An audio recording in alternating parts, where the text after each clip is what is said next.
Então, gente, boa tarde novamente para todos vocês. Hoje, então, nosso último curso, nossa última aula no curso é a segunda parte dessa sériezinha final aqui sobre temas e desafios.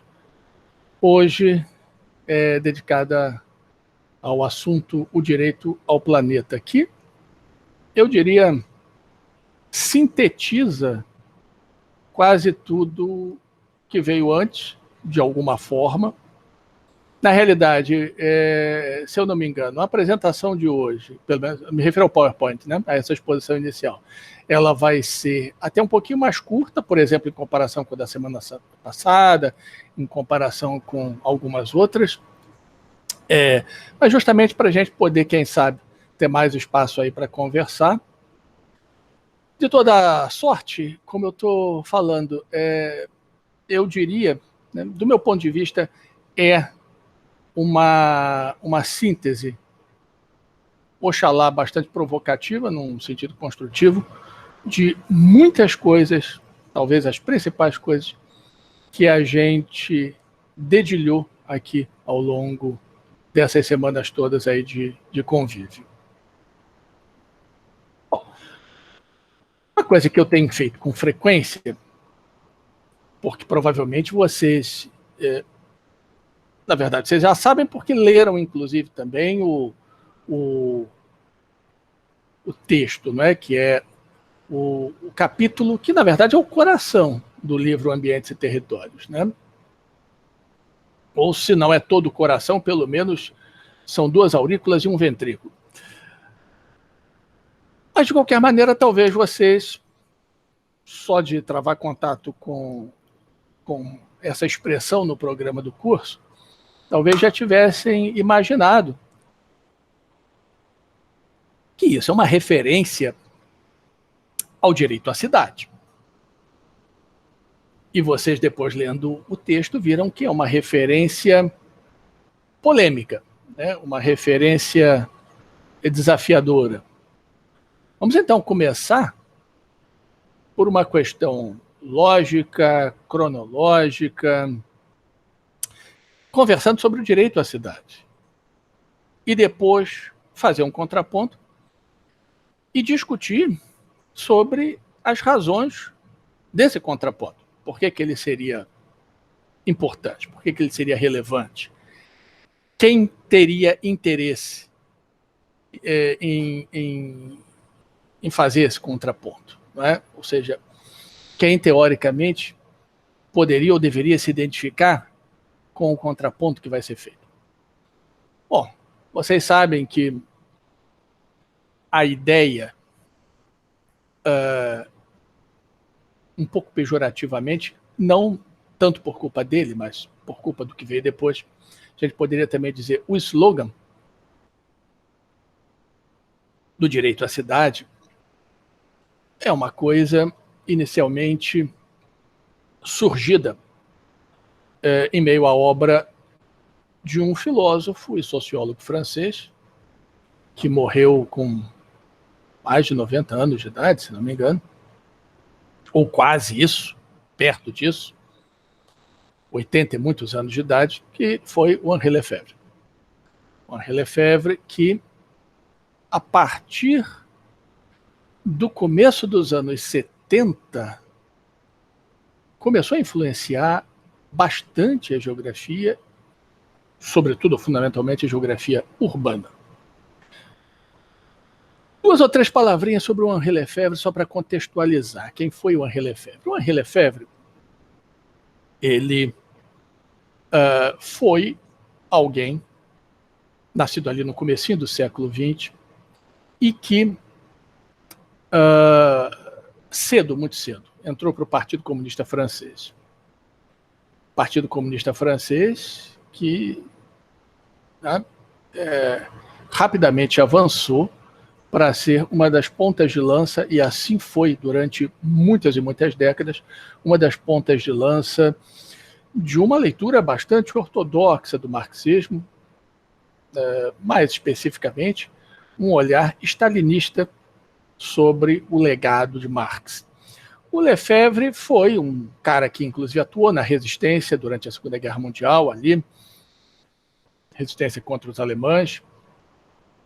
E ele sempre foi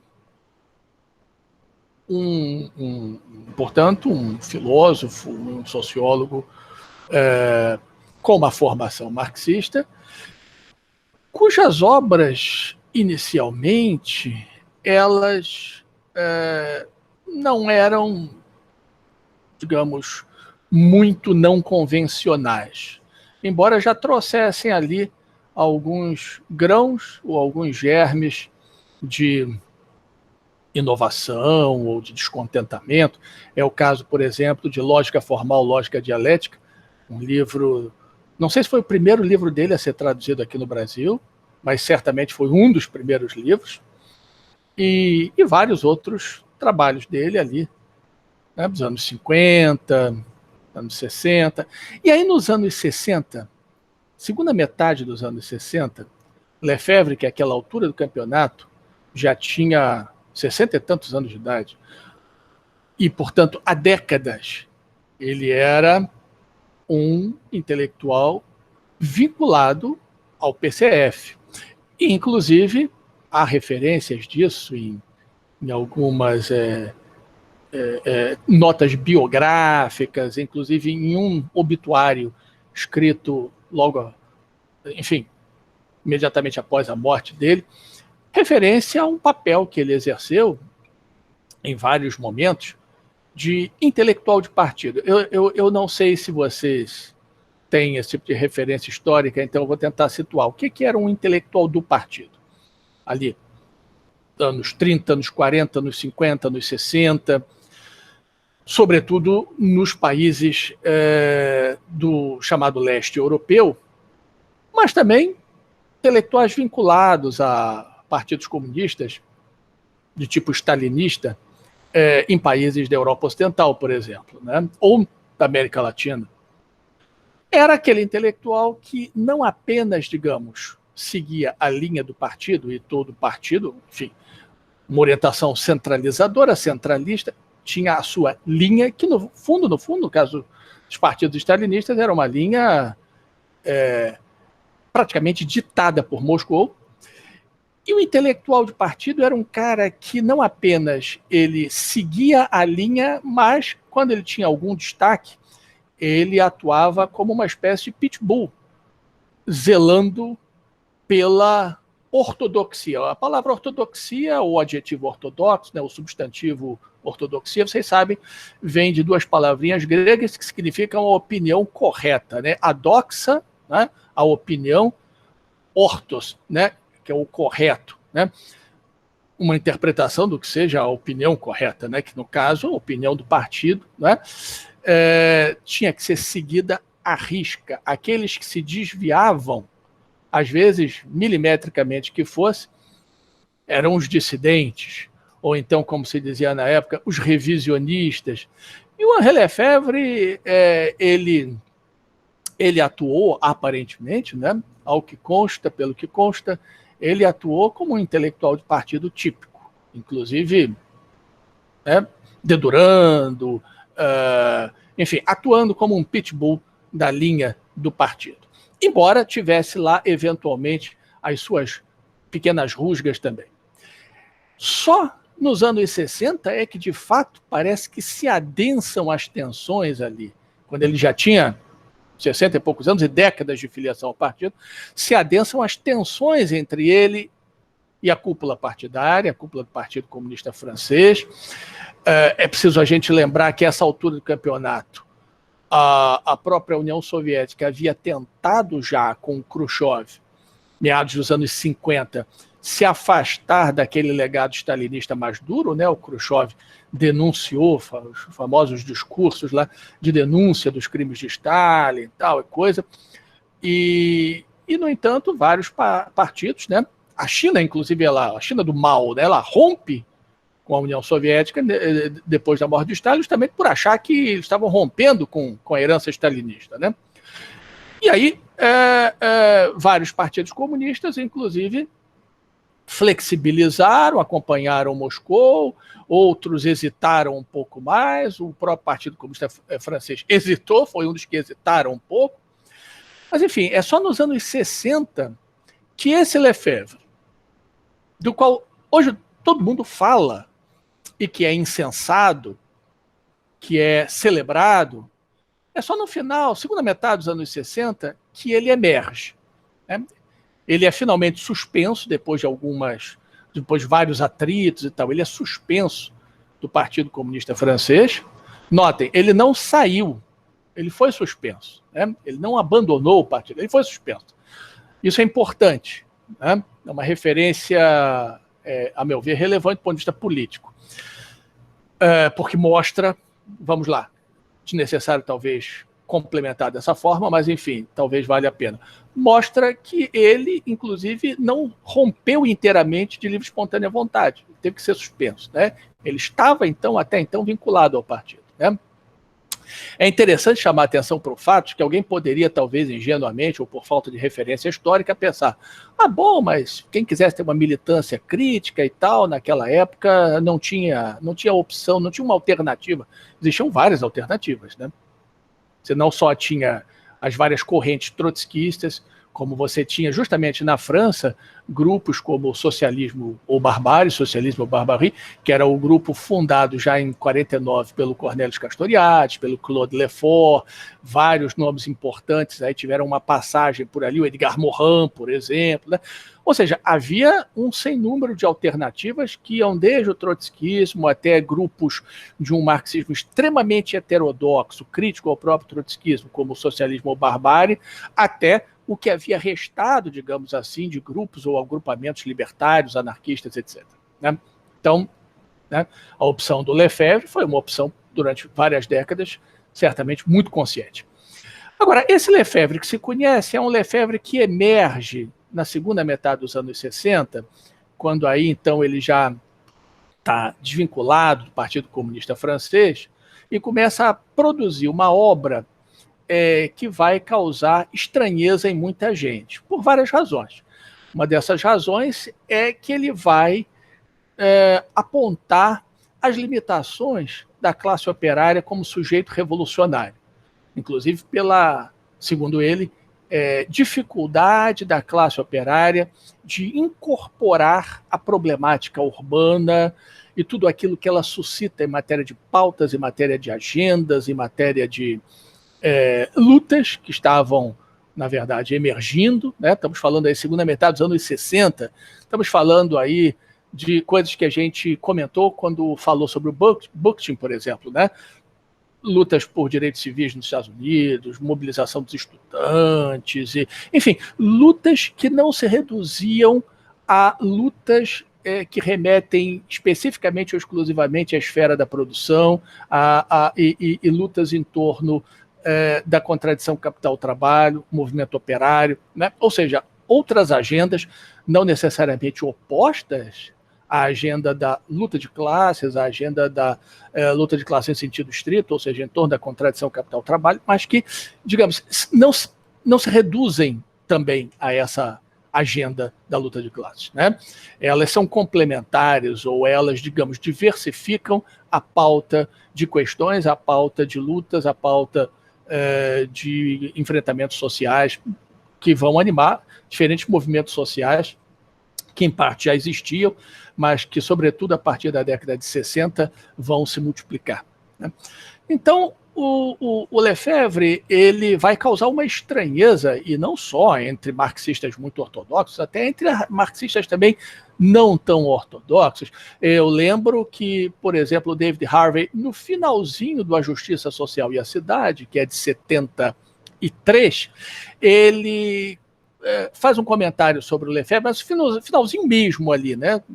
Quase que nos últimos parágrafos, ele faz um comentário sobre o Lefebvre, dizendo que, mais ou menos assim, é muito interessante o que Lefebvre tem produzido recentemente, mas eu não tenho clareza ainda onde é que ele quer chegar, então vamos esperar um pouquinho mais para ver qual é a dele, trocando em miúdos o próprio Harvey, por exemplo, que está naquele momento ali, 73, com a publicação do A Justiça Social e a Cidade, fazendo a sua transição de um geógrafo neopositivista, que ele era na sua juventude, para um geógrafo com uma orientação antipositivista, uma orientação dialética informada pelo materialismo histórico e dialético marxista, né? Ele também, até ele estranha o Lefebvre, né? É interessante que essa estranheza, ela, no entanto, ela praticamente sempre ela passa por cima de algumas coisas que a mim começaram a chamar a atenção ao longo dos anos. E talvez não tenham chamado antes, justamente porque aparentemente não chamaram a atenção de ninguém, mas eu mesmo comecei a ficar um pouco surpreso com o seguinte: o olhar do Lefebvre, mesmo desse, digamos, novo Lefebvre, né, do final dos anos 60, dos anos 70, é um olhar vanguardista, um olhar de que a classe trabalhadora ela só vai enxergar a verdade se for conduzida por uma vanguarda revolucionária. Aliás, está implícito, né, oriunda da classe média. Ora, isso é o Lenin, como eu tenho comentado em vários trabalhos recentemente, ou nos últimos anos. Isso, na verdade, é um olhar profundamente leninista. Então é curioso, o Lefebvre ele mantém alguns pontos de ligação fundamentais com o olhar leninista, o olhar bolchevista, né, embora em outros sentidos ele vá se mostrar desconcertantemente inovador. O livro que, digamos, não é o primeiro livro dessa nova fase do Lefebvre, ou desse novo Lefebvre, um novo Lefebvre, que já tinha 60 e tantos anos de idade, mas enfim. Agora, o livro que, digamos assim, é talvez o principal marco, é um livro de 68, que é justamente O Direito à Cidade. Essa é uma das muitas edições, e o Direito à Cidade é interessante. O Direito à Cidade, assim como outros livros do Lefebvre e a obra do Lefebvre, ela permaneceu muito pouco discutida, debatida, até, eu diria, os anos 90. Até essa altura o Lefebvre já tinha até morrido. Ele morre, se não me falha a memória, em 91. Pelo fato de que a obra dele estava em francês. Então, um ou outro, por exemplo, o Harvey, né, travou contato já no começo dos anos 70 com a obra do Lefebvre, mas foi a exceção das exceções. Como só ia acontecer, a obra de qualquer um nos últimos 60, 70 anos, ela vai se difundir a partir do momento em que ela é divulgada em inglês, né? E os anglófonos, como também já foi comentado aqui, eles ou não querem ler, ou simplesmente não leem mesmo outras línguas que não inglês. Então foi a partir do momento em que a obra do Lefebvre começou a ser traduzida e publicada em inglês, que o Lefebvre começou a se tornar um nome de circulação efetivamente internacional. É interessante notar o seguinte: quando isso começa a acontecer, ele era um nome para o qual a própria geografia francesa não estava mais praticamente dando bola. Ela deu uma bolinha, mas não muito mais do que isso. Ali nos anos 70, 80, né? Ele muito pouco foi mencionado. Até um autor como Yves Lacoste, por exemplo, que foi ponta de lança na chamada renovação crítica, ali no ambiente francês e tal, Lacoste praticamente não dialoga com Lefebvre, né? Foi necessário que você tivesse a publicação em inglês, a partir dos anos 90, principalmente, né? A essa altura do campeonato, várias coisas da obra do Lefebvre já tinham sido publicadas em português, em espanhol. Na verdade, alguns colegas nossos aqui no Brasil começaram a discutir intensamente o Lefebvre já antes dos geógrafos de língua inglesa, bem antes dos geógrafos de língua inglesa. A gente pode dizer tranquilamente que o Lefebvre ele é discutido aqui no Brasil. Olha, basta mencionar o famoso seminário sobre o Lefebvre, que eu acho que durou vários anos, organizado pelo José de Souza Martins, lá na USP, do qual alguns geógrafos, ou na verdade algumas geógrafas, participaram desse seminário, né? A partir dos anos, começo dos anos 80, já na segunda metade dos anos 70, o Lefebvre era intensamente discutido, bastante discutido aqui no Brasil, né?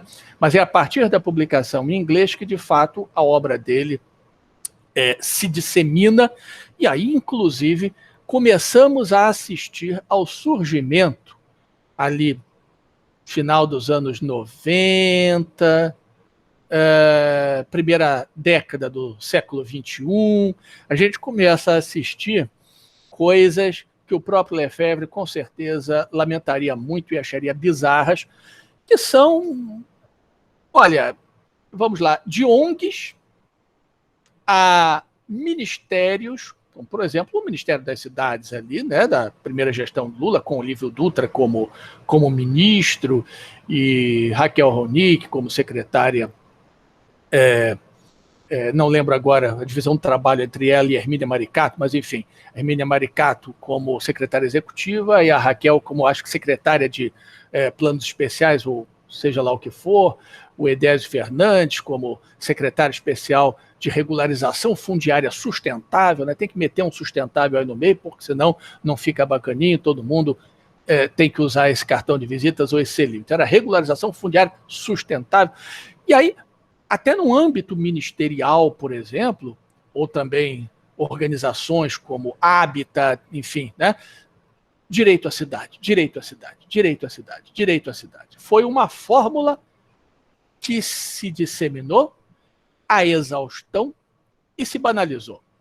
É exatamente isso que eu comento nesse artigo aqui de 2010, que acabou sendo, dos meus trabalhos em inglês, aquele mais citado, um dos dois mais citados, tem quase 300 citações aí, que é esse aqui: qual direito para qual cidade?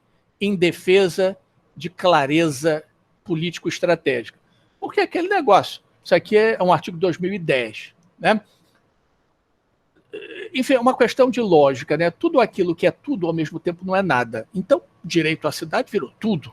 É uma espécie de declaração de boas intenções, mais ou menos assim como sustentabilidade ou sustentável. Então, qualquer coisa, qualquer associação, organização, ONG, governos nacionais, municipais, agência Habitat, enfim, Banco Mundial, todo mundo é o direito à cidade. E aí, com isso, esvaziando-se completamente a proposta lefebvriana do que fosse o direito à cidade, porque para o Lefebvre o direito à cidade é o direito a uma outra sociedade, né? Quer dizer, na verdade, não se faz o direito à cidade sem esse pressuposto, uma transformação social profunda, uma transformação social radical. O que é o direito à cidade para o Lefebvre? É o direito de fruição dessa potencialidade que no entanto, no contexto do capitalismo, é cada vez menos uma realidade, cada vez mais uma mera virtualidade, uma mera potencialidade, que é um espaço de encontro, de fruição, não apenas econômica, ou seja, bens, serviços, etc., mas de exercício da participação política densa e profunda, né? Troca, intercâmbio cultural, um espaço de encontro, um espaço de debate. Vou usar um termo que ele não usava, mas enfim, né? Uma polis, né? Ou seja, cada cidade como uma polis, né? Ou seja, um espaço político, né? Um espaço com a possibilidade de fruição de todas as suas potencialidades, né? Ele vendo a cidade, em grande parte com razão, como um espaço que sintetiza não apenas oferta de bens e serviços econômicos, ou oferece oportunidades de consumo e de trabalho e lazer, né? E também sendo um espaço por excelência de produção, a gente pensa no setor secundário, né? Pelo menos historicamente, mas um espaço de produção de cultura e um espaço de produção de política, ou da possibilidade da política, não a política meramente, ou, em primeiro lugar, a do aparelho de Estado, ou seja, o jogo eleitoral da chamada democracia representativa, mas um espaço do encontro, enfim, a polis, né? Um espaço da discussão política, o espaço onde esse adensamento, que não é apenas demográfico, não deveria ser apenas demográfico e econômico, mas, na verdade, do encontro, às vezes tenso, mas mesmo assim construtivo, das alteridades, permitindo o quê? A discussão do novo, a discussão do justo e do injusto, a discussão, né, dos rumos da sociedade, etc.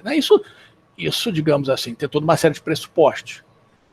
É interessante eu ter contextualizado Lefebvre um pouquinho antes, porque eu não estou falando, digamos, de um fantasista de gabinete universitário ou um filósofo de porta de botequim. Eu estou falando de um cara que durante décadas esteve absolutamente ligado a um partido, e a um partido de tipo stalinista, e, portanto, estou querendo dizer com isso, para não parecer apenas que eu estou apenas querendo chamar atenção para aspectos negativos, mas um aspecto ele podia ser qualquer coisa, menos um cara sem senso de realidade, ou um fantasista irresponsável, ou um sonhador, no sentido bobinho da expressão, né?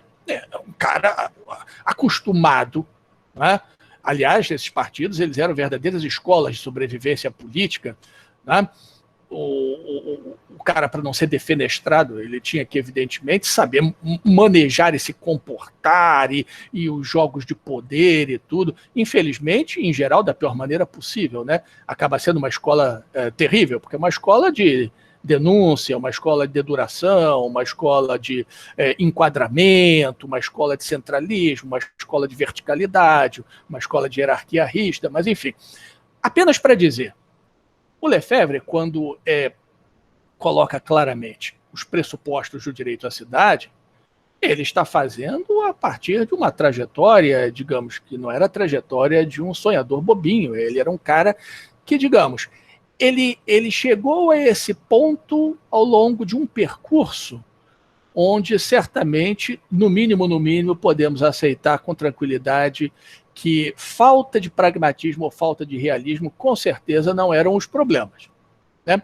Agora, por outro lado, a clareza, né, de se perceber que, bom, esse direito, que não é um direito no sentido jurídico, é um direito no sentido das discussões sobre justiça, né, um direito no sentido político-filosófico. Esse direito à cidade é um direito a uma cidade potencial, que vem sendo pervertida pelo capitalismo, sobretudo pelo capitalismo tardio, né?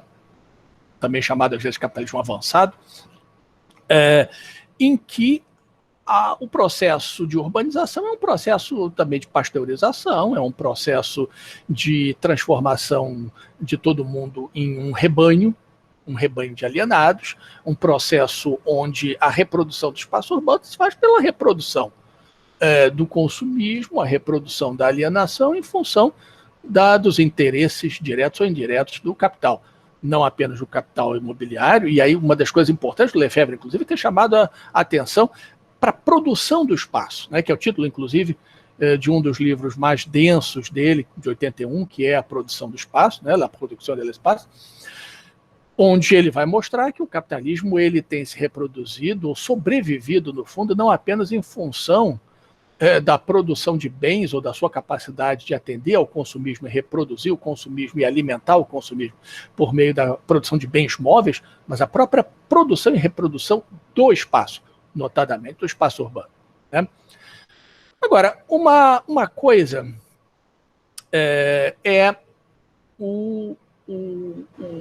aquilo que me chamou a atenção já há bastante tempo, e a partir do final dos anos 90 eu fui, de fato, ficando irritado e percebendo isso, essa cooptação do Lefebvre e essa transformação do Lefebvre em uma espécie de garoto de propaganda até de ministérios, ou figurinha fácil no discurso de ONGs, ou seja, qualquer coisinha, a mais modesta, o remendo mais, digamos, mal feito possível em matéria, não vou nem usar a expressão político-urbana, porque seria demais em alguns casos, em matéria, digamos, de atuação governamental, já se chegava lá e botava a chancela do direito à cidade, né? Coitado do Lefebvre, né? Certamente não merecia isso. Agora, uma coisa foi esse tipo de abuso, esse tipo de banalização, de esvaziamento da fórmula do direito à cidade, da bandeira de luta do direito à cidade, que acabou fazendo com que se transformasse num mero slogan na boca aí de agentes governamentais, técnicos de ONG e por aí vai. E que é exatamente esse problema que eu analiso e denuncio aqui nesse artigo.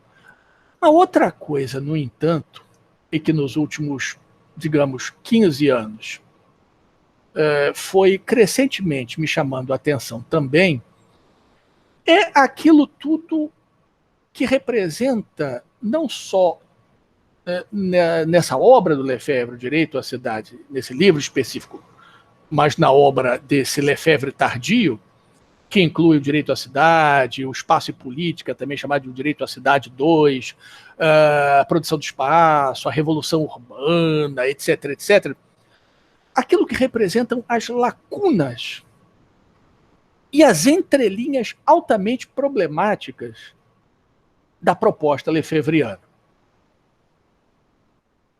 E aí é preciso que a gente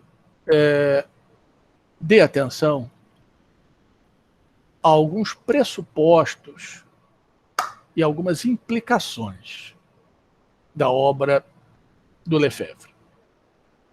Bom, existem alguns pressupostos, e aí eu não estou falando apenas do livro Direito à Cidade, de 1968, vou me referir aqui, às vezes sem especificar, me referir a vários livros, né? Por exemplo, A Revolução Urbana, etc., A Vida Cotidiana no Mundo Moderno, tal.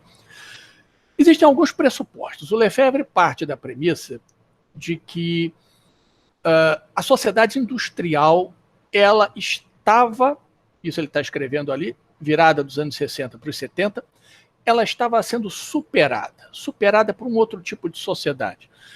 Naquela mesma época, alguns outros autores vão fazer uma leitura um pouquinho parecida, não muito parecida, mas um pouquinho parecida, às vezes uma leitura claramente de direita, quando vão falar em sociedade pós-industrial, na qual a luta de classes teria acabado, as próprias classes teriam acabado, e aí por isso a luta de classes teria acabado. Então, é o caso, por exemplo, do Daniel Bell, americano, e vários outros. O Lefebvre vai dizer que essa sociedade industrial, ele vai fazer uma leitura diferente, mais crítica. Essa sociedade industrial, ela está sendo superada por uma sociedade urbana, em função de um processo que ele chama de a urbanização da sociedade, que não é simplesmente a urbanização no sentido, digamos, estatístico, geodemográfico, de quantidade de pessoas vivendo em entidades geográficas caracterizáveis como urbanas, mas, na verdade, num sentido qualitativo. Isso é uma coisa, esse sentido qualitativo é uma coisa que já tinha sido anunciada, a pedra tinha sido, de alguma forma, cantada muito embrionariamente lá atrás por Marx, ou mais especificamente, na verdade, por Marx e Engels, 1848, Manifesto Comunista, quando Marx e Engels eles vão dizer que a constituição do próprio capitalismo ali, primeira metade do século XIX, final do século XVIII, como culminância de uma transição do feudalismo para o capitalismo, que levou vários séculos, né? Aquilo era um processo também de concentração demográfica e econômica nas cidades, emergência de classes dominantes que eram urbanas, que não era o caso dos proprietários fundiários, enfim, no feudalismo, mas sim da burguesia, e o seu contraponto, as duas classes definidoras por excelência do modo de produção capitalista para o Marx e para a burguesia, ou seja, os capitalistas e o proletariado. E que seriam classes urbanas por excelência, né? E a dominação do campo pela cidade, que era uma dominação econômica, um campo cada vez mais dependente da cidade, sobretudo da grande cidade, em função do crédito, em função da absorção de ferramentas, máquinas, né, para uma agricultura que vai se mecanizando, e depois também fertilizantes, né, e depois os pesticidas, né? Aí já estamos entrando aí no século XIX, século XX, uma dependência política e uma dependência cultural. Ou seja, a dominação da cidade pelo campo, do campo pela cidade, desses três sentidos: o econômico, o político, o cultural, né? O que o Lefebvre está fazendo, digamos, mais de 100 anos depois, na verdade, 120 e poucos anos depois da publicação do Manifesto Comunista, é, digamos, radicalizar, estender, né? Estender e radicalizar esse tipo de análise, esse tipo de raciocínio. Na opinião dele, inclusive, aquilo que caracterizava a sociedade industrial estava perdendo capacidade explicativa, seja do ponto de vista da produção, que cada vez mais era uma produção vinculada a um terciário sofisticado, a um setor quaternário, né, o terciário de ponta, e a própria produção industrial em países centrais, né, do capitalismo cada vez mais sofisticada, uma assimilação política da classe trabalhadora, que havia sido tão revolucionária no século XIX e que não era mais, né? Estava assimilada, estava domesticada, aparentemente, ao mesmo tempo com a emergência de outras lutas que não tinham como foco direto a fábrica, o chão de fábrica, as demandas sindicais, as demandas da classe trabalhadora enquanto tal, né? Não que a classe tivesse deixado de existir, que a luta de classe tivesse deixado de existir, o Lefebvre não diz isso, mas, digamos, a despolitização dessa arena e, ao mesmo tempo, a politização de uma outra arena, que é a da cidade enquanto tal, ao mesmo tempo que, para o capitalismo, como eu falei antes, na visão do Lefebvre, o capitalismo, como modo de produção, vai se viabilizar cada vez mais, não é apenas pela produção de bens móveis, mas pela produção de espaço, né? E aí, para ele, isso significava a urbanização da sociedade, num sentido também qualitativo, ou seja, o campo não seria mais o campo não existiria mais. O que existiria seria, digamos assim, um espaço agrícola ou agropecuário urbanizado, embora com baixa densidade cultural e de oferta de serviços e tal. Mas, gradualmente, tudo estava se tornando urbano, num sentido qualitativo. E aí, bom, ele chega a uma conclusão razoavelmente lógica. A revolução ou será urbana ou não será. Aliás, o David Harvey, uns anos atrás, ele publicou um artigo, um dos muitos artigos dele, dialogando com o Lefebvre. Sim, resta dizer que o Harvey, depois daquelas hesitações de 73, o Harvey finalmente se rendeu e, digamos, embora mantendo algumas diferenças importantes sempre com relação ao Lefebvre, o Harvey também vai basicamente endossar a análise lefebvriana e a pauta lefebvriana. E aí o Harvey, inclusive, publicou, eu não lembro mais direito, uns 10 anos atrás, ou um pouco menos, um artigo exatamente com esse título: ou a revolução será urbana ou não será, né? Então, a expressão revolução urbana, que inclusive dá título a um dos livros mais conhecidos também do Lefebvre, substitui, digamos assim, na visão do Lefebvre, digamos, seria aquilo que seria coerente com essa sociedade urbana, né? Aquilo que seria a revolução da classe trabalhadora, a revolução operária do século XIX, do começo do século XX, né? Uma revolução, digamos, muito mais diversificada em termos de pauta, de agendas, de atores sociais envolvidos, etc., né? Damos aí um salto de algumas poucas décadas e chegamos aí ao século XXI, fundamentalmente os últimos 10, 12 anos, mais ou menos, em que um sociólogo, Neil Brenner, e alguns outros, mas sobretudo Neil Brenner, tem retomado a análise do Lefebvre sobre a urbanização da sociedade, a sociedade urbana, e proposto a tese da urbanização planetária. Para o Neil Brenner, diferentemente do Lefebvre, a urbanização planetária não é algo virtual em fase, digamos assim, de concretização, né? Work in progress, né? Para o Lefebvre, a urbanização da sociedade era um devir, né? Era algo se fazendo. Para o Neil Brenner, a urbanização planetária já aconteceu. Embora continue se aprofundando, ela no fundo já aconteceu. E aí, ele acrescenta, como a gente vai ver daqui a pouquinho, algumas boas camadas de problematicidade a esse tipo de interpretação e a agenda política derivada disso. Para o Lefebvre, assim como de maneira até radicalizada, para o Neil Brenner e para outros hoje em dia, não é, que, digamos, se identificam não apenas com o olhar lefebvriano, mas, em muitos casos, com essa tese da urbanização planetária, o campo e a natureza não passam de ilusões. Isso é uma coisa, ou são duas coisas, no fundo, nas quais a gente tem que se deter um pouquinho. Elas são entrelaçadas, mas não são a mesma coisa. O campo não passa de uma ilusão, enfim, por aquilo que eu falei ainda há pouco, né? Quer dizer, você tem uma urbanização que emana da grande cidade, da metrópole, da grande cidade em geral, que é uma urbanização no sentido qualitativo.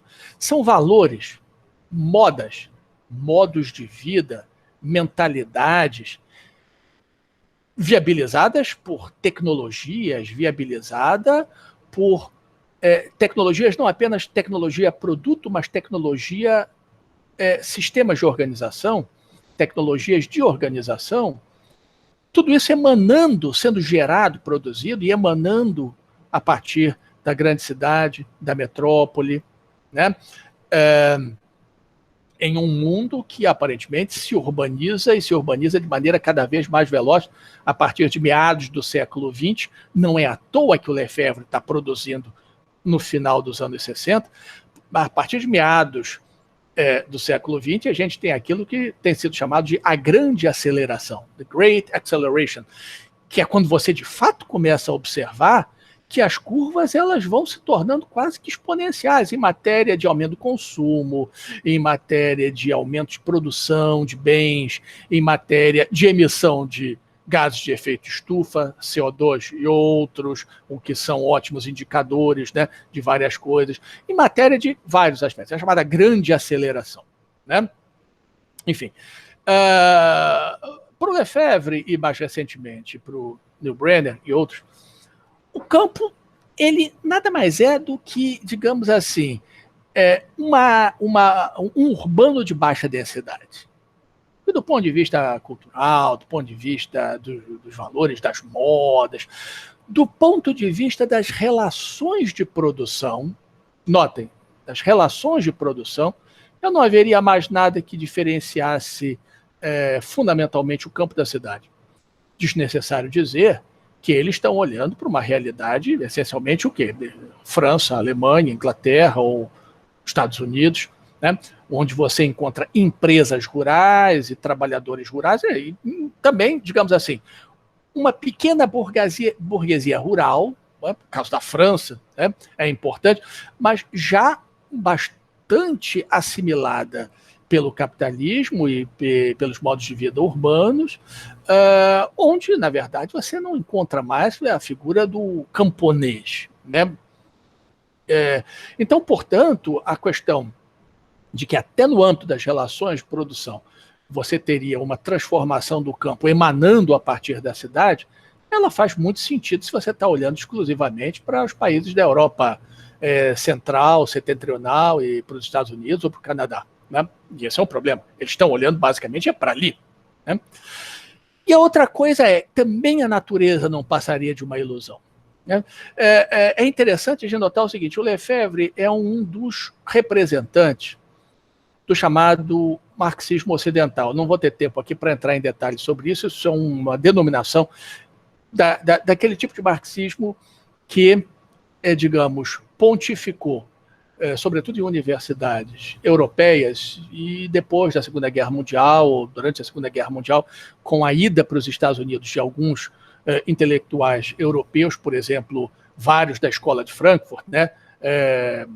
Marcuse, o Horkheimer, etc., né? Que buscaram refúgio nos Estados Unidos, também, portanto, em algumas universidades americanas. E aí, intelectuais que, digamos, desenvolveram um marxismo menos ou mais heterodoxo e que se contrapunha ao, digamos, aquele tipo de cartilha marxista produzida, né, em Moscou nos anos 30, 40, 50, né, 60, 70, né, enfim, ou também na China depois, né. O segundo Lefebvre, esse Lefebvre tardio, ele é claramente um representante desse marxismo ocidental, né? E esse marxismo ocidental ele tem algumas características interessantes, que são um pouquinho ambivalentes, né? No sentido de que elas têm um lado bom e um lado problemático, né? Uma delas é a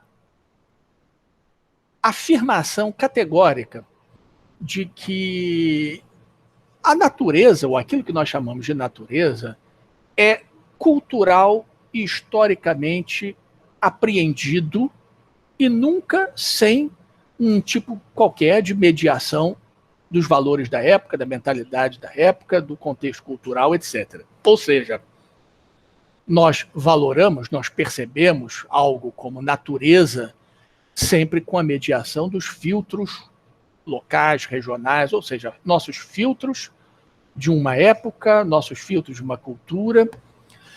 E isso é uma afirmação poderosa, importante, porque ela representa uma sacudida e violenta num olhar positivista, no qual o próprio Engels se embarcou com o famoso livro dele, A Dialética da Natureza, que é um olhar, digamos assim, digamos, quase que descolar, né, os processos geobiofísicos ou os processos naturais da sua cama, ou do seu contexto humano-social de percepção, né, de valoração, de interpretação, de leitura. Então, isso tem um lado extremamente importante, né, que é a historicização da natureza, da própria percepção da natureza, né, que é uma noção construída, né, cultural, historicamente. Agora, qual é o lado ruim da história? O lado ruim da história é que, bom, não tardou muito para que quem conta um conto aumenta um ponto e aumentaram alguns pontos, e daqui a pouco, bom, se tudo é histórico, tudo é cultural, tudo em última análise é social, a natureza também é social, ela é um produto histórico-cultural, mas, enfim, a natureza é uma ilusão, porque tudo é a sociedade. Aquilo, portanto, que começou como remédio, diria o Hipócrates, pai da medicina, a diferença entre o remédio e o veneno muitas vezes está na dose. Aquilo que começou como um remédio começou a virar, do meu ponto de vista, um veneno. Por quê? Começou a, digamos, gerar uma desconfiança, um menoscabo, um desprezo, uma negligência para com os conhecimentos oriundos das ciências da natureza. Ora, Lefebvre, filósofo e sociólogo, e como tantos sociólogos, isso para eles poderia não ter, do ponto de vista epistemológico, do ponto de vista da coerência disciplinar, um efeito letal imediato. Mas, caros geógrafos, imaginem o que isso provocou na geografia. Não apenas a influência do Lefebvre, que às vezes foi direta, mas muitas vezes foi indireta, ou seja, os geógrafos leitores de Lefebvre também começaram a, sem maiores refinamentos, ou sem maiores preocupações, ou sem maiores ressalvas, a imaginar a natureza é uma ilusão. É interessante notar que, embora grande parte do marxismo ocidental, do qual o Lefebvre fazia parte, né, digamos, acabou embarcando nessa canoa, nem tudo foi isso. É uma pena que, justamente, muitos geógrafos não tenham lido com a devida atenção o Alfred Schmitt, que, digamos, não produziu muitos livros, mas um livro, que, se não me engano, foi a tese de livre-docência, a Habilitation dele lá na Alemanha. O Schmitt é discípulo, né, da Escola de Frankfurt, que é o maravilhoso livro O Conceito de Natureza em Marx. A gente não tem em português, mas a gente tem uma tradução para o espanhol que é facilmente acessível. O Schmitt mostra claramente que o Marx, embora tenha... digamos, o Schmitt mostra com razoável clareza, não tão claramente quanto seria desejável, mas mostra com razoável clareza, que o Marx, inclusive, ele próprio jamais desdenhou os conhecimentos das ciências da natureza. Quem conhece alguma biografia do Marx sabe, por exemplo, do profundo interesse com que ele acompanhava o Darwin. Ele chegou, inclusive, a escrever carta para Charles Darwin. E o Engels também. E recentemente, alguns anos atrás, foram publicadas notas inéditas até então. Eu digo recentemente, coisa mesmo de, sei lá, 4, 5 anos atrás, do Marx e do Engels. Olha, centenas de notas mostrando como eles acompanhavam avidamente as pesquisas, as publicações sobre eletromagnetismo, teoria da evolução, química, inclusive a discussão sobre o metabolismo, né, que o Marx vai buscar no Justus Liebig, né, um agroquímico alemão, o Justus von Liebig. Né? Então, quer dizer, no fundo, retrocederam para quem do Marx com relação a um aspecto que para os geógrafos é decisivo. Mas eu diria que não só para os geógrafos. Isso acaba tendo várias consequências, que é uma espécie de uma sociologização, ou uma fantasmagorização. Fantasmagorização no sentido de você roubar uma parte da dimensão material da realidade concreta, que é fundamental para você justamente poder desenvolver uma agenda emancipatória coerente, consistente. Né? Então temos aqui dois problemas. O campo e a natureza não passam de ilusões, coisas bastante problemáticas. Além do que, temos uma série de enviesamentos. Isso já é, no meu entender, muito perceptível com Lefebvre, claramente perceptível, e que também vai ser muito perceptível, em parte ainda mais, com os seus leitores e continuadores mais recentes no estilo Neil Brenner. Um enviesamento é esse, quer dizer, é uma perspectiva de classe média, urbano-metropolitana, universitária e do norte global. Aí a gente tem dois componentes. Um é o sociocentrismo, que no fundo é um olhar de classe, ainda que um olhar, digamos, de esquerda, um olhar que, enfim, se identifica e dá continuidade a toda uma linhagem do pensamento crítico, mas é um olhar, digamos, um olhar urbano metropolitano de classe média, né? E um olhar também do norte global, né? Um olhar europeu, um olhar estadunidense. Então, há um etnocentrismo e, mais especificamente, um eurocentrismo aí por trás. E aí, aquilo que no Lefebvre está implícito, e para bom entendedor um pingo é letra, o Neil Brenner ele praticamente diz com todas as letras, se não com todas, com 80% das letras. Camponeses, indígenas, ribeirinhos, caiçaras, quilombolas, para usar referências nossas aqui, em parte muito nossas aqui do Brasil, né? Embora não seja só do Brasil, em grande parte dessas são referências da América Latina, né? Quilombola não se chama quilombola na Colômbia, mas a gente tem os seus equivalentes, etc. e tal. Camponeses, indígenas, ribeirinhos, caiçaras, quilombolas, faxinalenses, etc. E as suas lutas, as suas existências e resistências seriam meros resíduos, seriam relíquias. É como se fossem, digamos, museus ao ar livre minguando em extinção, né? Em um mundo que já sofreu uma urbanização planetária. O Neil Brenner ele chega ao ponto de dizer, essa é a formulação extremamente forte, polêmica, que ele cria, né? Urban Theory without an outside. Né? Obviamente, as aspas vêm antes aqui, a interrogação, a exclamação são minhas. Ou seja, uma teoria urbana sem algo exterior a ela. A teoria social virou sinônimo de teoria urbana. A teoria urbana virou sinônimo de teoria social. Ponto final.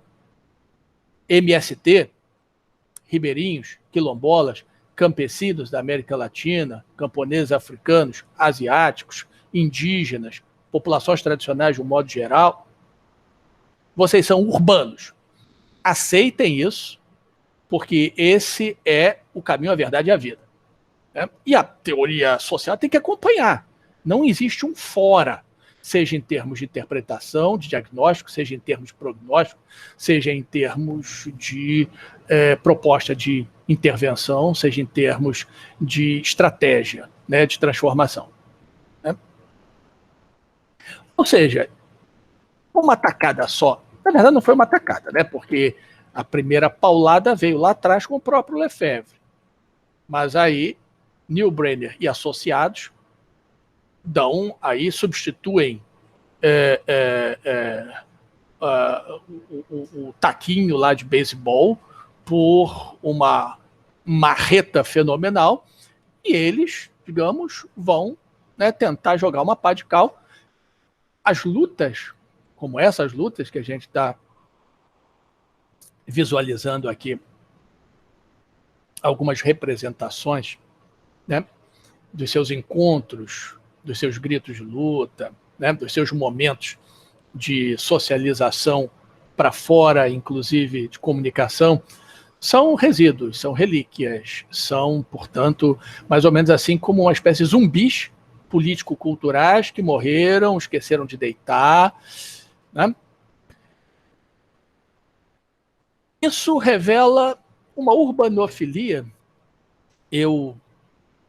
Quase 30 anos atrás, eu escrevi um trabalho, que na verdade eu não escrevi um trabalho, isso é um capítulo da minha tese de doutorado, que depois eu desdobrei em artigos e tal, discutindo a questão da urbanofilia e da urbanofobia, né? No caso aqui, uma urbanofilia muito pouco crítica, porque ela é crítica em relação às condições de privação, de segregação, de pobreza da cidade capitalista, mas ela não é crítica com relação ao que isso representa em si de legado do próprio capitalismo em geral, ou seja, a forma urbana, a grande cidade, a metrópole, a megalópole, etc. Né? É uma urbanofilia eurocêntrica e de classe média, onde a gente tem da desvalorização do não urbano estrito, ou seja, tudo aquilo que não é urbano estrito, e o que eu estou chamando aqui de não urbano estrito? O não urbano em sentido europeu, né? Até ao movimento ecológico como um inimigo oculto. Eu vou voltar a isso aqui, até para poder explicar que história é essa de inimigo oculto. Mas vamos primeiro fazer um comentário que tem a ver com isso aqui. Desvalorização do não urbano estrito. Aqui é uma cena boliviana, e eu tive a oportunidade, a foto não é minha, mas poderia ter sido, eu tirei muitas fotos, mas nenhuma tão bonita quanto essa, de maneira que eu resolvi aproveitar essa aqui. Quando eu estive na Bolívia alguns anos atrás, e é interessantíssimo você ver uma coisa que no Brasil você também pode perceber. É só você circular pelo Brasil, né? E não ficar restrito a Rio, São Paulo, Belo Horizonte, etc. Mas que num país que culturalmente era aquilo que o Darcy Ribeiro chamava de os povos testemunho, né? Você é arrostado com uma realidade que é incrivelmente mais didática, né? Você olha, por exemplo, uma cidade que digamos, é uma cidade aimará colada em La Paz, faz parte da grande La Paz, como El Alto. É uma cidade, digamos, aceitemos que é uma cidade. E, no entanto, os modos de vida, a forma de organização, ela não tem nada a ver. Eu não diria apenas com Londres ou com Berlim, mas não tem nada a ver com São Paulo. Não tem nada a ver com Belo Horizonte. Quer dizer, pesquisadores, intelectuais, como Brenner e outros, né, do Norte Global, eles usam esse rótulo urbanização de uma forma pasteurizada, aplicando ao planeta inteiro. Inclusive, tem um olhar que não é apenas de constatação, é um olhar normativo, né? Mesmo que a urbanização capitalista, do ponto de vista desses marxistas heterodoxos, ela seja, em muitos sentidos, problemática, a urbanização em si, em última análise, é uma coisa maravilhosa. Aliás, Marx já tinha, digamos, cantado essa pedra também, quando ele diz: as forças produtivas herdadas do capitalismo são essenciais e indispensáveis, caso contrário, a gente vai ter nada mais do que a socialização da miséria. Então, o problema não são as forças produtivas em si. O problema não é a tecnologia em si. As forças produtivas são muito boas. O problema são as relações de produção, né? A forma como essas tecnologias são absorvidas, apropriadas, utilizadas no contexto da alienação do trabalho e de uma sociedade de classes. Mas a tecnologia em si, as forças produtivas em si, Elas são poupadas e elas são saudadas. Ora, mesmo esses marxistas heterodoxos das últimas décadas, eles basicamente mantêm essa premissa. Não é à toa, portanto, que para eles, do ponto de vista emancipatório, digamos, aqueles atores, aqueles sujeitos coletivos que eu nomeei ainda há pouco, camponeses, indígenas, povos tradicionais, quilombolas, ribeirinhos, etc., etc., ou eles são coisas exóticas que vão se extinguir, né? E, portanto, digamos, merecem no máximo um olhar de condescendência, né? Um olhar, digamos, quase que de uma certa tolerância benevolente, de condescendência, mas no fundo estão aí que nem a ararinha, o mico-leão dourado, estão em extinção, ou então uma irritação e uma contrariedade, ou seja, são caras retrógrados. Lembram das famosas passagens do Marx sobre o campesinato, né? São como batatas e um saco de batatas, os camponeses sempre vão estar a reboque, etc. Mao Tse-tung teve que fazer das tripas coração para num país que, diferentemente da Rússia, do Império Russo, a China, então, praticamente não tinha proletariado industrial nenhum, o cara ter que fundamentar e legitimar uma revolução baseada no camponês, né? Uma dificuldade que também o MST aqui e a Via Campesina e outras vão ter que ter também. Mas se você vai ler o Marx, né?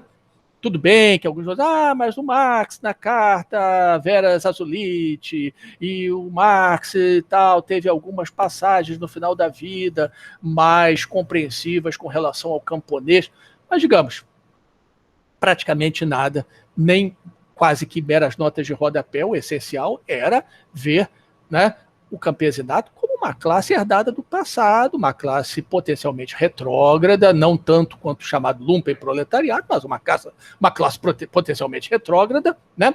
E aí é engraçado que no final do século XX a gente vai olhar para o Brasil e vai ver que o operariado industrial do ABCD está completamente cooptado e quem está pautando determinadas lutas sociais são os camponeses, né? Haja teoria marxista para dar conta disso. O Mao Tse-tung já deu um jeitinho dele lá, né, aos trancos e barrancos, enfim.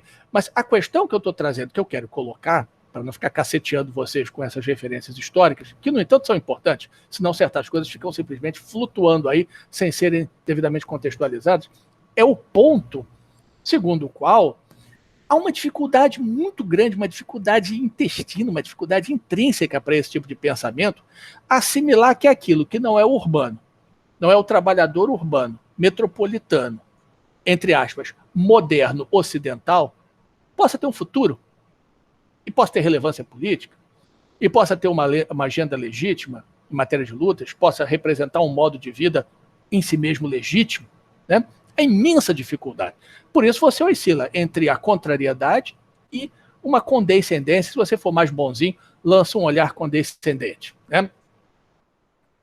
Ora, e agora o inimigo oculto. O inimigo oculto, eu estou fazendo referência a esse livro do João Bernardo, né, que é um dos grandes intelectuais, um dos mais inteligentes, um dos mais cultos intelectuais marxistas aí vivos, ele está com 70 e poucos anos, um dos mais cultos e inteligentes das últimas décadas. O livro dele, Os Labirintos do Fascismo, são simplesmente incontornáveis como referência para discutir o fascismo, tanto clássico quanto os fascismos ou neofascismos contemporâneos. E, no entanto, o João Bernardo, ele representa um tipo de olhar que não é único, não. A gente andou aqui comentando alguns autores, eu lembrei o Jason Moore algumas vezes, mencionei também o Elmar Altvater, o alemão, que morreu alguns anos atrás, e alguns outros, o Máximo Quaine, que representaram tentativas dentro do pensamento marxista, a partir do pensamento marxista, para valorizar, digamos, a dimensão antiecológica do capitalismo e, sobretudo, valorizar a crítica, digamos, o aspecto ecológico da crítica de Marx ao capitalismo, né? E aí realçando essa dimensão antiecológica do capitalismo. Mas marxistas há que fazem o contrário. E não só nesse livro, que é um livro que vocês encontram com facilidade na internet para baixar, 79, mas em numerosos artigos que vocês encontram no Passa Palavra, algumas dúzias de artigos de João Bernardo, vocês encontram no site Passa Palavra, e também em alguns capítulos do Labirintos do Fascismo, o João Bernardo, ele vocaliza a profunda suspeição em que ele coloca, digamos, os ativismos ambientais ou ecológicos. O subtítulo do livro não deixa margem à dúvida, né? O Inimigo Oculto, ensaio sobre a luta de classes, manifesto anti-ecológico. O João Bernardo, assim como o fascismo clássico, ele apelava para a ideia de povo italiano, povo alemão, como uma forma de coesionar internamente, em nome do nacionalismo, do patriotismo, superando divisionismos de classe, ou seja, estamos todos no mesmo barco, leia-se, estamos todos no mesmo país, leia-se, pertencemos todos ao mesmo povo, compartilhamos uma língua, compartilhamos uma história, portanto, o nosso inimigo não é interno, não é a burguesia. O inimigo são outros países, que inclusive o Mussolini chamou de a Itália, de uma nação proletária. Vejam só, isso é uma sacação genial, né? Ele transporta para um plano internacional. O Mussolini, que havia sido, inclusive, socialista, deputado socialista na juventude, ele transporta os esquemas mentais para um plano internacional. A luta de classes passa a ser uma luta entre países. Nações proletárias contra aquilo que os fascistas clássicos vão chamar, não só na Itália com Mussolini, mas em Portugal com Salazar e etc., né? As nações plutocráticas, né? E no caso da Alemanha, então, Hitler acrescentou um ponto, né?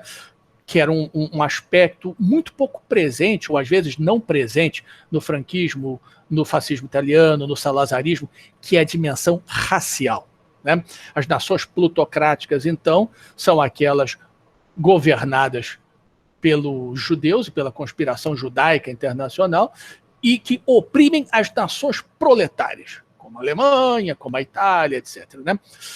Então, assim como os fascistas clássicos faziam esse jogo de ocultação dos interesses de classe, da luta de classes, transpondo para um plano internacional esse esquema, né, dos inimigos e do conflito fundamental, segundo João Bernardo, os ecologistas vão fazer uma coisa muito parecida. Estamos todos no mesmo barco, a Terra está ameaçada, como diria, né, a Greta Thunberg, nossa casa está em chamas, né? E, portanto, temos que nos unir. Temos que nos unir porque temos um inimigo comum. Quem é esse inimigo comum? Tudo aquilo que atenta contra o planeta, que é antiambiental, que é antiecológico. E aí, segundo João Bernardo, não é outra coisa que vai explicar o fato de você ter partidos verdes que, na realidade, podem estar votando às vezes com a esquerda, às vezes com o centro, às vezes com a direita, né?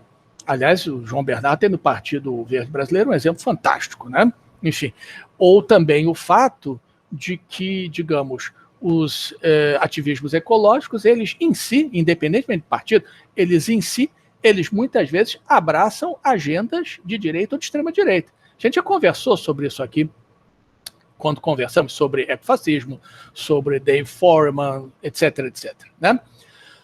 O problema todo, qual é o problema? O problema é que o João Bernardo, digamos, ele incorre numa falácia fenomenal. O que é uma falácia? Do ponto de vista lógico, existem vários tipos de falácia. Um tipo de falácia é você chamar atenção para alguma coisa que é verdadeiro, mas você universalizar ou generalizar a tal ponto que a realidade pudesse ser pura e exclusivamente explicada por aquilo. Então, na realidade, ele reduz as preocupações ecológicas a isso, ele reduz um ativismo ambiental a isso, ele reduz uma agenda de crítica ecológica ao mundo contemporâneo, né? Ou, digamos, a realidade nas suas várias escalas, né, do mundo de hoje a isso, e aí, portanto, ele estabelece esse tipo de ponte que, no fundo, tenta desacreditar, desmoralizar qualquer agenda ecológica ou qualquer ativismo ecológico, né? Bom, é claro que, por tudo que a gente viu aqui no curso, a proposta do curso e tal, não é nem preciso dizer, mas vamos dizer que a crítica do João Bernardo e de outros, né, no estilo João Bernardo, mas eu menciono sempre João Bernardo porque, digamos assim, ele é um dos que vão mais fundo. Naquele aspecto onde ele tem razão, ele é um dos mais eruditos, ele é um dos mais bem informados, um dos mais argutos e um dos que vão mais fundo, portanto. Com relação a esse aspecto, eu tenho plena concordância de que, inclusive, se a gente quiser recuar já ao Ernst Haeckel, né, criador da própria palavra ecologia, né, lá em meados do século XIX. O Haeckel era um eugenista, um racista de primeiríssima, não à toa que nos anos 20 e 30 o movimento nacional socialista instrumentalizou o legado do Haeckel, né? Não é à toa. É um legado instrumentalizável sem grandes problemas, digamos assim. Agora, vamos lá. Dizer que isso esgota, né, é ignorar Chico Mendes e a luta dos seringueiros, é ignorar toda aquela produção, tanto acadêmica quanto militante, quanto acadêmica e militante ao mesmo tempo, em torno de N lutas em várias escalas, da local até a internacional, onde se valorizam preocupações e agendas, digamos, ecológicas, né? Até porque, como a gente vê, com a discussão da ecologia política desde as suas origens, ou da ecologia social com Bookchin, né? Que era uma ecologia política já nos anos 50 e 60, o termo ecologia, ele, digamos, transcende o Haeckel, né? Inclusive do ponto de vista ético-político. Então, você se ater às origens do termo ecologia, ou você se ater à instrumentalização que de fato houve de um discurso ecológico pelo Terceiro Reich, por exemplo, ou pelos ecofascismos da segunda metade do século XX até agora. Isso é uma parte da verdade. Você incorre numa falácia e das mais nocivas, a meu ver, obscurantista mesmo, se você extrapola e você, digamos, ignora todo o outro lado, né, da realidade, que são, digamos, os usos emancipatórios dessas pautas, dessas agendas, da própria palavra ecologia, né? E aí, por isso, a gente chega ao ponto de poder introduzir esse contraponto, que é como eu venho chamando, isso é da minha lavra, essa expressão, que eu venho chamando já há muitos anos de o direito ao planeta. Por quê? Porque em determinado momento, isso tem mais ou menos assim um pouco mais de 10 anos, mais ou menos isso, um pouco mais de 10 anos, eu simplesmente decidi que não era razoável você simplesmente se restringir a uma fórmula como direito à cidade. Ela é importante, ela é legítima em si mesma, mas se ela é tomada em sentido absoluto, ela, como nós vimos antes, exclui atores, sujeitos coletivos, valores, modos de vida, a legitimidade de uma existência ou de existências e de resistências e as lutas, né? A quem isso interessa?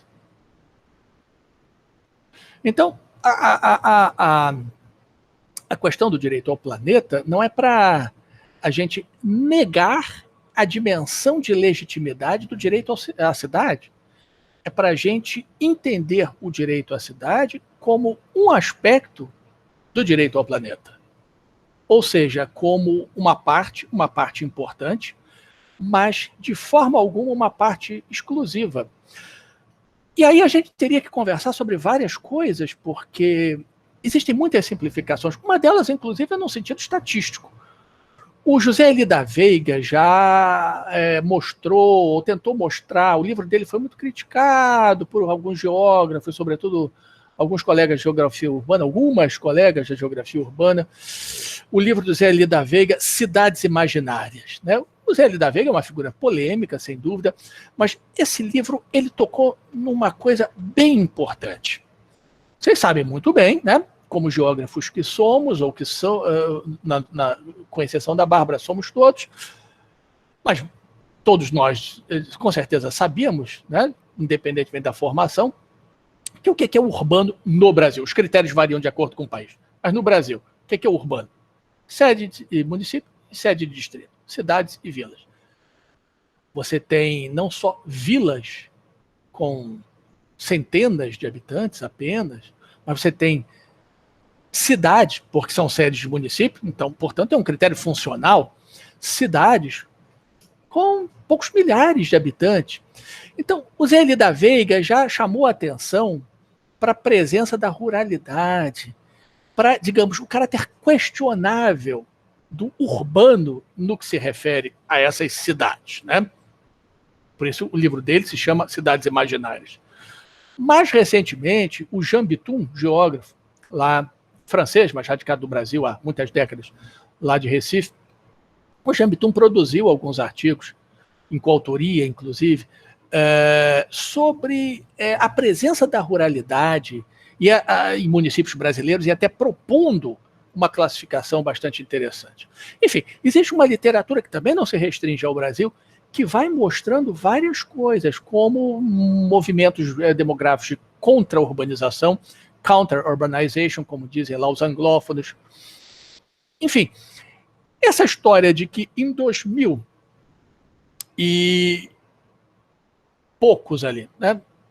Pouco menos de 20 anos atrás, a população do mundo passou pela primeira vez a ser predominantemente urbana. E que o Brasil tem cerca de 90% de população urbana.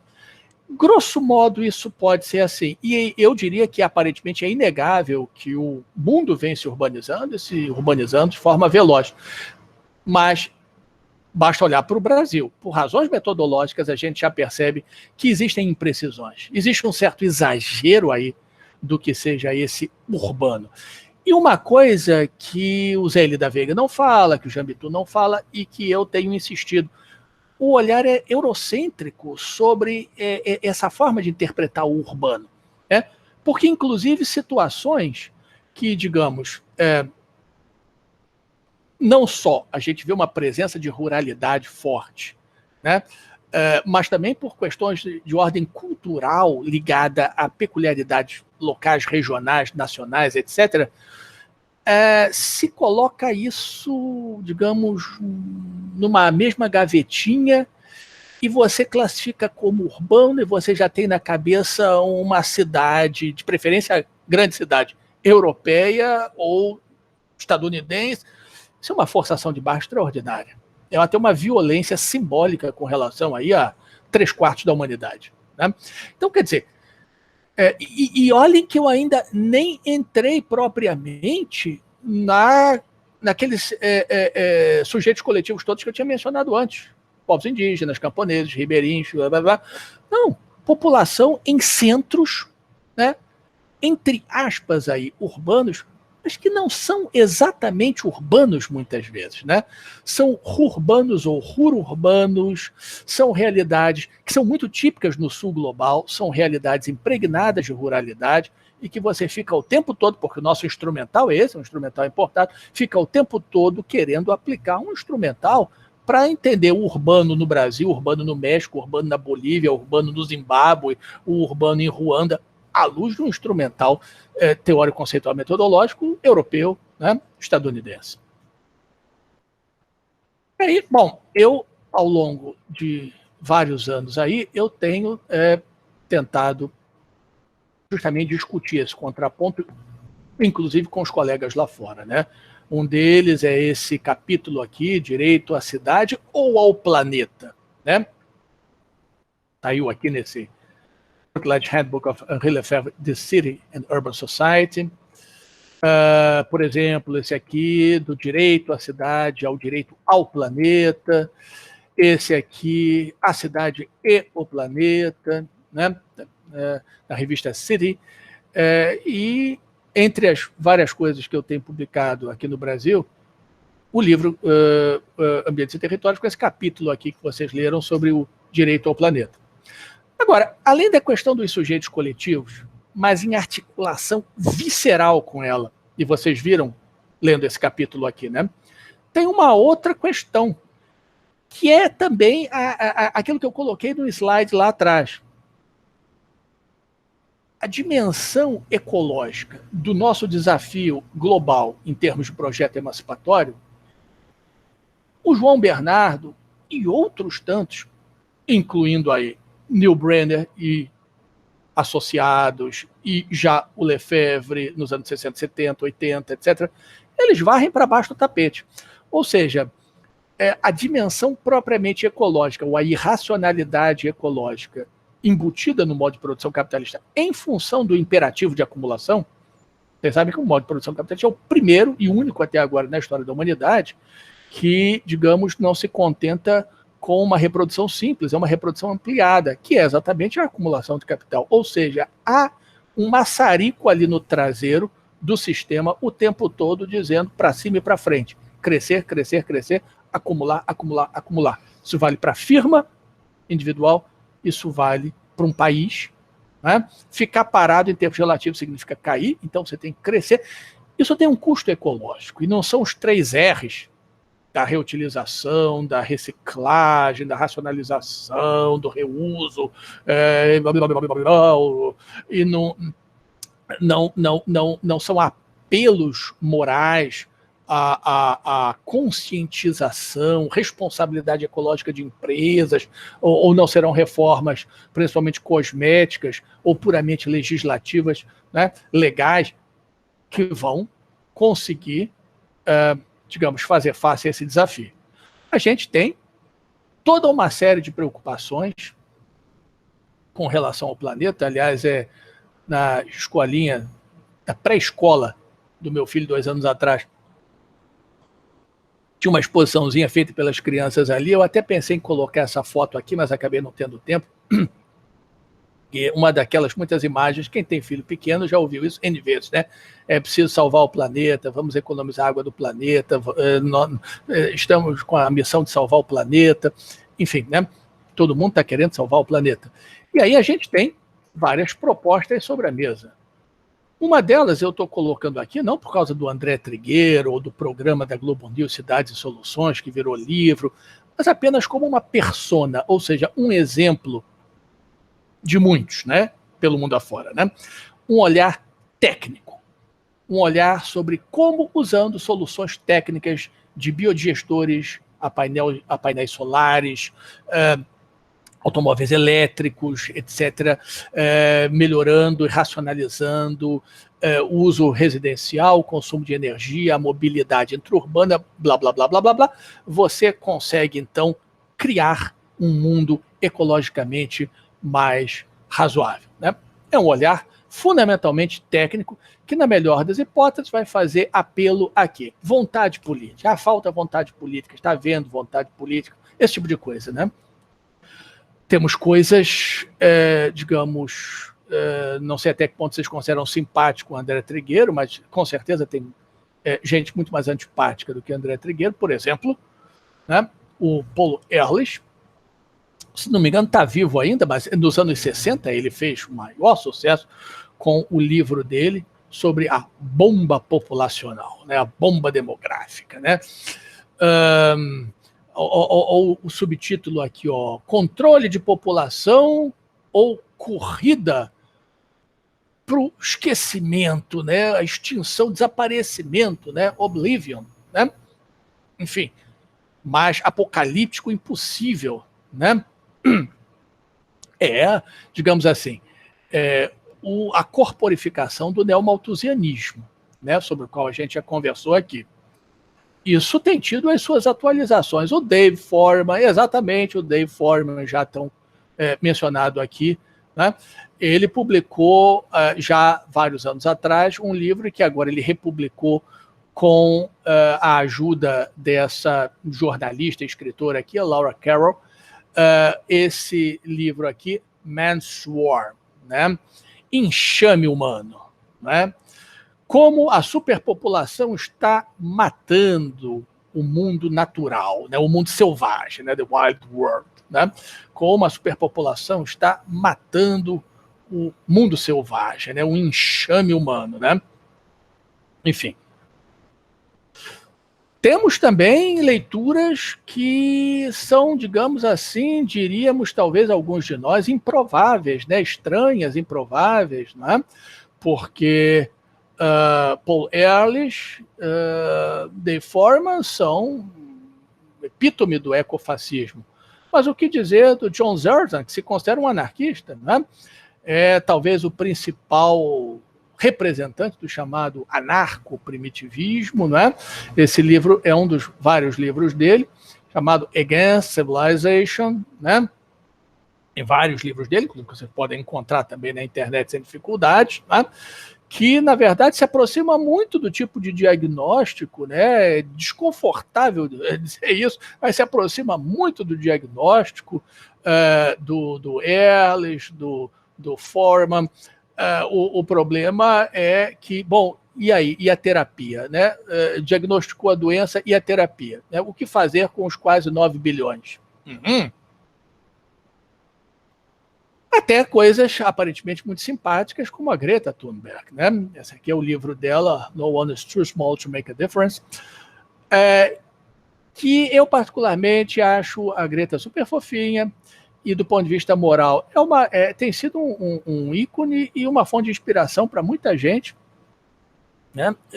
Minha filha, por exemplo, vai fazer 21 anos agora, lá na Alemanha, adora a Greta, e é difícil você não simpatizar com a Greta e com a luta da Greta. Agora, o problema, né, que acaba não sendo tão diferente do problema que está por trás ali das leituras à la André Trigueiro e Cidades e Soluções, as coisas são tratadas, né, como se fosse uma mentalidade capitalista. Quando o capitalismo não é uma mentalidade. O capitalismo é um modo de produção.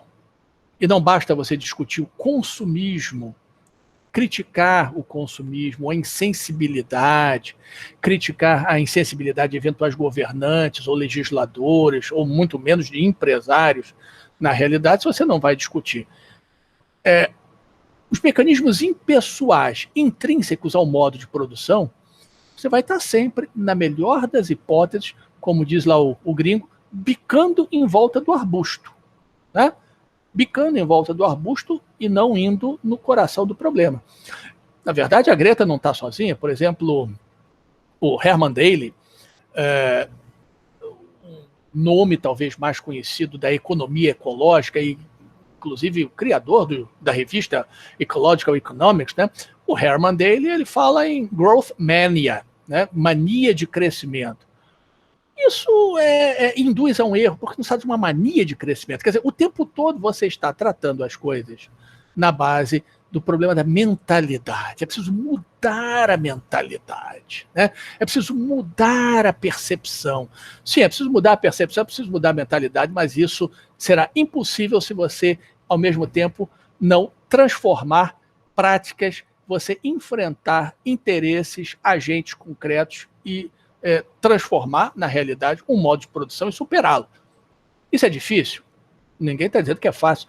Agora, você não enfrenta o problema se você enfia a cabeça na areia, como lendariamente o avestruz faz. Né? Então, enfim, aqui nos levam essas diferentes leituras aqui, essas diferentes interpretações, em que medida elas nos abrem a cabeça. Né? E aí, só para a gente fechar, o direito ao planeta e o desafio intelectual e político da unidade na diversidade. Né? Eu vou simplesmente trazer alguns pontos aqui, e aí a gente parte para o nosso papo, para o nosso debate. A crítica social e a crítica ecológica do capitalismo, elas têm que andar juntas. Assim como não tem coerência alguma você fazer uma crítica ecológica do capitalismo sem fazer a crítica social, né? Ou seja, a crítica de todas as consequências sociais diretas ou indiretas do modo de produção enquanto tal, você fazer uma crítica social e esquecer a dimensão ecológica é, no mínimo, obscurantista, para não dizer irresponsável, né? Como é exatamente o discurso do inimigo oculto. Né? Significa que é requerido da gente que a gente transcenda a exploração de classe rumo a uma consideração de todas as opressões, né, e as suas interrelações, sem esquecer da primeira.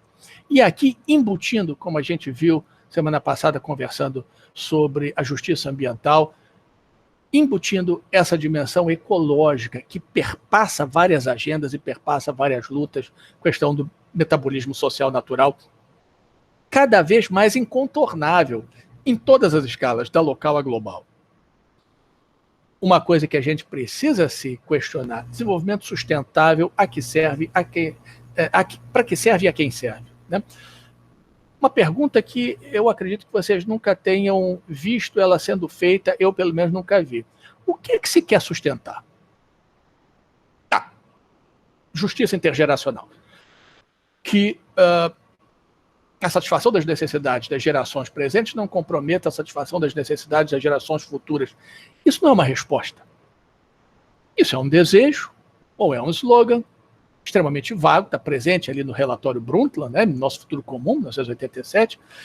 Aquilo que se quer sustentar é, na maioria dos casos, insustentável, porque se quer sustentar o capitalismo. Só que um capitalismo menos agressivo do ponto de vista ambiental. Eu diria que isso é a quadratura do círculo. Do ponto de vista vocês conhecem talvez a história da quadratura do círculo, né? E isso na história da matemática, na história da geometria, né? É alguma coisa, é um beco sem saída, né?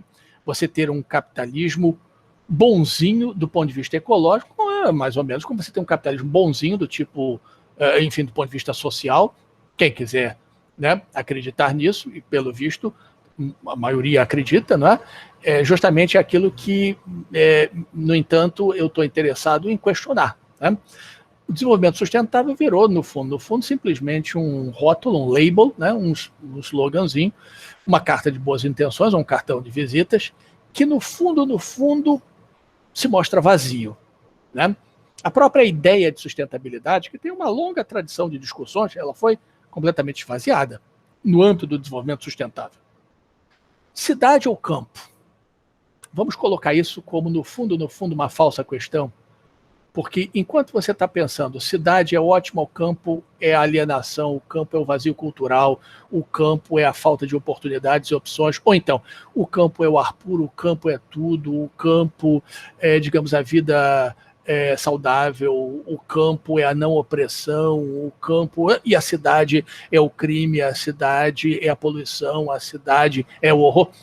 Você, na verdade, está criando um pensamento dualista, ou investindo, reproduzindo uma dicotomia e se impedindo de pensar, no mínimo pensar, porque pensar não paga imposto por enquanto, né?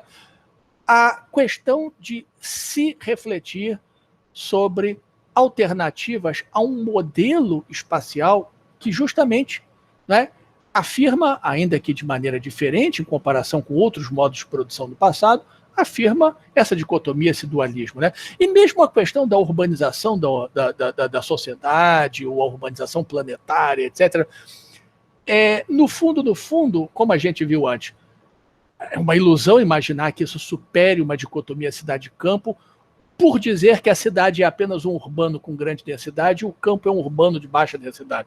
Porque, na realidade, se faz isso esvaziando completamente o campo, e não só o campo, mas tudo aquilo que não é a grande cidade, da sua legitimidade cultural, política, histórica, etc., etc., né? Enfim. E aí, uma crítica construtiva e não provinciana do eurocentrismo, isso nos remete a abrir para a possibilidade de pensar em múltiplos caminhos e inúmeras trocas, sempre contra as assimetrias estruturais, né? Colocando de outra forma, com outras palavras, o universalismo ético e as particularidades culturais não precisam se excluir, porque é uma outra dicotomia, digamos assim, que foi trazida pela oposição entre o chamado pós-modernismo e aquele olhar de tipo modernista, não é? Ou ortodoxo, sobretudo marxista, renitente, em que você coloca as coisas como se você respeitar particularidades locais, regionais, né, culturais, existências e resistências, isso necessariamente agredisse, ferisse ou contrariasse, digamos, a atenção para com uma dimensão de universalismo ético no que se refere à dignidade, etc., né? Direitos, lutas por direitos e tal. De fato, muitos pós-modernos colocaram nesses termos, rejeitando em nome de um minimalismo teórico, muitas vezes com um sinal claramente regressivo, socialmente regressivo, conservador, rejeitando uma dimensão universalista da luta por direitos. Mas isso não é necessário. Pelo menos ninguém nunca até hoje me provou que isso seja necessário.